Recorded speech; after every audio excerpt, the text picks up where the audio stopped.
Meu coração parou. Meu corpo ficou ali, no chão quente e cheio de poeira de Jerusalém. E o que eu vi do outro lado, o que eu ouvi, o que Jesus me mostrou, mudou completamente a minha vida. E talvez mude a sua também.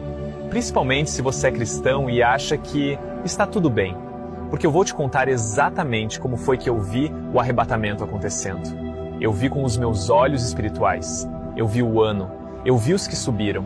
E vi os que ficaram.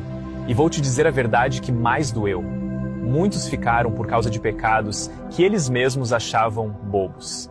Mas antes de chegar nessa parte, que eu sei que é a que mexe com todo mundo, eu preciso te contar como tudo começou. Meu nome é Elias Benaviran. Eu sou brasileiro, mas de origem israelense. Meus avós vieram de Haifa para o Brasil na década de 60, fugindo de conflitos internos da região. Cresci ouvindo histórias sobre a Terra Santa, sobre o Mar da Galileia, sobre Jerusalém. Meu avô sempre dizia: Elias, você carrega Israel no sangue. Um dia Deus vai te chamar de volta para lá. Eu ria, achava bonito, poético, mas não acreditava que isso ia realmente acontecer. Mas aconteceu. Aos 25 anos, eu já servia como missionário, viajando por lugares carentes no Brasil. Mas meu coração queimava por Israel. Não era nacionalismo, não era família, não era cultura. Era algo espiritual que eu não sabia explicar. Em 2024, depois de meses orando, jejuando e buscando direção, eu senti claramente Deus me dizendo: volte para casa. E eu fui. Cheguei em Tel Aviv numa madrugada fria. O cheiro do ar era diferente, a sensação era diferente. Parecia que eu tinha pisado num lugar onde o céu estava mais perto. E ali começou a minha missão. Eu servia em Jerusalém, ajudando um pequeno grupo de jovens messiânicos. Judeus que creram em Jesus.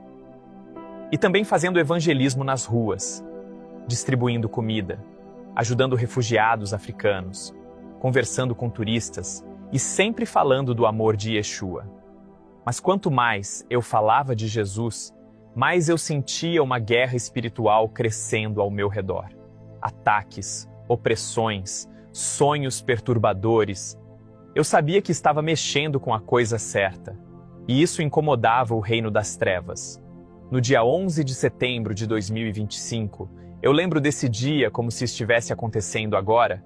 Eu e um grupo pequeno fomos para uma região perto do Monte das Oliveiras, onde muitas vezes ficávamos para orar. Estava quente, muito quente. O sol parecia queimar até os ossos, mas o que eu sentia dentro de mim queimava mais ainda. Um peso por vidas, uma urgência, como se algo gigantesco estivesse prestes a acontecer no mundo espiritual. Começamos a orar, e enquanto eu orava, minhas mãos começaram a tremer, meu coração disparou, senti uma pressão no peito, mas continuei. O líder do grupo, um israelense chamado Misha, colocou a mão no meu ombro e disse: Elias, algo está acontecendo com você. Você sente isso? E antes que eu respondesse, meu corpo apagou.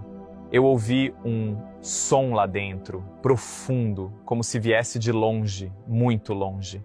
Meu coração parou. Eu senti isso. Não foi desmaio, não foi queda de pressão. Eu morri. Meu corpo ficou imóvel, meus olhos abertos, virados. O pessoal começou a gritar, pedir ajuda, chamar socorro. Mas eu já não estava mais ali. Eu estava em outro lugar. Primeiro veio um silêncio absoluto, depois uma luz. Mas não era uma luz comum, era viva, forte, mas suave, radiante, mas acolhedora. A melhor maneira de descrever parecia que a luz me abraçava, e naquela luz eu vi alguém se aproximando. Não dava para confundir. Os pés marcados, a túnica clara, o rosto, o rosto, cheio de amor e autoridade ao mesmo tempo. Era Jesus. Eu não estava sonhando. Eu não estava imaginando. Eu me encontrei com o Rei glorificado. Ele me chamou pelo nome, pelo meu nome completo, como só minha mãe chamava quando eu era criança. Elias Ben Aviran. Minha alma tremeu. Eu sabia que estava diante daquele que me criou. Ele colocou a mão no meu ombro e disse: Você veio cedo demais. Eu comecei a chorar. Não sei explicar por quê. Talvez porque, pela primeira vez, todas as dores que eu carreguei desde criança desapareceram completamente. Ali, nenhum medo existia, nenhuma culpa, nenhuma dúvida.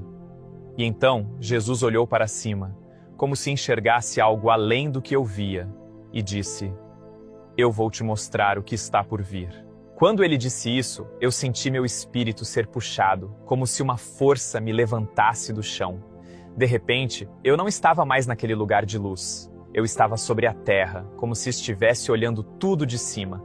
E foi então que eu vi o arrebatamento. E eu vi o ano 2026. Meu corpo espiritual tremeu. Eu não conseguia falar nada, só observar. E ele me disse algo que destruiu meu coração: "Muitos dos meus não subirão, não porque não me amam, mas porque não largaram pecados que acharam pequenos." Quando ele disse isso, eu senti uma dor profunda. Era como se eu pudesse sentir o coração de Jesus chorando. E então a visão começou. A primeira coisa que eu senti quando a visão começou foi uma espécie de vibração no ar. Não era som, não era vento. Era como se o mundo inteiro estivesse prendendo a respiração. Jesus ficou ao meu lado e eu não conseguia olhar diretamente para ele por muito tempo. Não por medo, mas por causa da glória. Era como tentar olhar para o sol muito de perto. Era lindo e insuportável ao mesmo tempo. De repente, a terra apareceu diante de mim, como se eu estivesse a quilômetros de altura. Eu via cidades, continentes, luzes, sombras. Eu via tudo ao mesmo tempo, como se cada lugar estivesse a 1 centímetro dos meus olhos. E então a visão começou a se aproximar, focando em diferentes partes do mundo. Primeiro eu vi igrejas, muitas, em países diferentes, em línguas diferentes. Igrejas grandes, pequenas, simples, modernas, tradicionais. Algumas cheias, outras vazias. Mas o que me chocou foi o que eu vi dentro delas. Havia pessoas que louvavam de mãos levantadas, com lágrimas caindo, cantando com todo o coração, mas seus pés estavam presos por pequenas correntes negras, pequenas mesmo, finas, quase invisíveis, como fios de costura escuros. E Jesus me disse: "Esses são os pecados pequenos que eles não quiseram soltar." Eu perguntei, mesmo sem abrir a boca: "Pecados pequenos? Como quais?" E então comecei a ver. Alguns estavam presos por correntes feitas de ressentimento, mágoas guardadas, pequenas feridas que eles nunca largaram. Outros estavam presos por mentira branca, coisas que eles achavam inofensivas. Outros por vícios secretos na internet. Outros por orgulho. Outros por falta de perdão. Outros por superficialidade espiritual. E Jesus continuou: "Muitos sabem que eu os amo, mas não quiseram me entregar esses detalhes. Pequenas brechas se tornam grandes cadeias." Aquela frase bateu no meu espírito como um trovão silencioso. Enquanto ele falava, a visão mudou novamente. Agora eu estava vendo o céu físico mesmo, azul, cheio de nuvens. E algo começou a acontecer. De repente, o céu se abriu. Não como um rasgo violento, era como uma porta luminosa se abrindo em silêncio. E então, aconteceu. Eu ouvi um som que nunca vou conseguir imitar ou reproduzir. Era como uma trombeta, mas não de metal, não feita por mãos humanas. Era um som vivo, um som que parecia chamar, acordar, despertar algo que estava adormecido desde a criação.